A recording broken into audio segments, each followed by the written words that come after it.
Il ne faut pas combiner les curseurs entre eux. Le Soleil, la Lune et Saturne sont des curseurs autonomes qui ont chacun leur mode de fonctionnement. Et ça a donc été une erreur de combiner le Soleil et la Lune.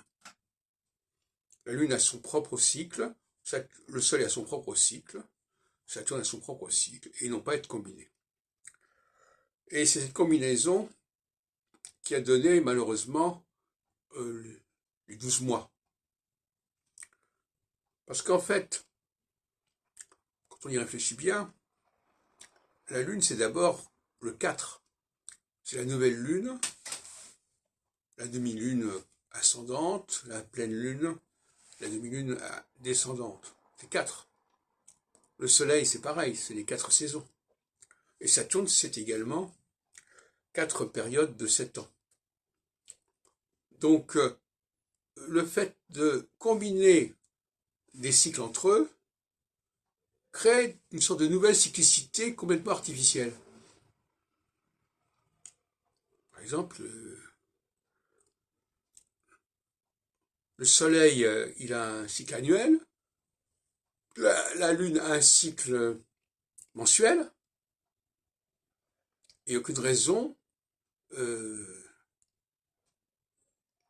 d'aller vers le 12. Mais est-ce qu'elle a vraiment un cycle mensuel, la Lune? C'est la question qu'il a. Elle a un cycle mensuel. Mais ça ne signifie pas qu'il faille diviser l'année en 12. L'année, elle se divise en 4.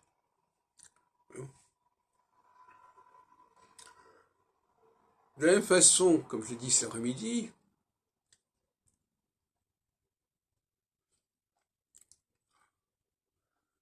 le passage du 4 au 12, on le retrouve donc non seulement entre les 4 saisons et les 12 mois, on le trouve aussi entre les 4 dieux principaux, qui sont Mars, Vénus, Jupiter et Mercure, quand on passe de 4 à 12. Donc le 12, c'est par excellence, pour moi, la dérive, c'est-à-dire c'est vraiment l'hérésie par excellence.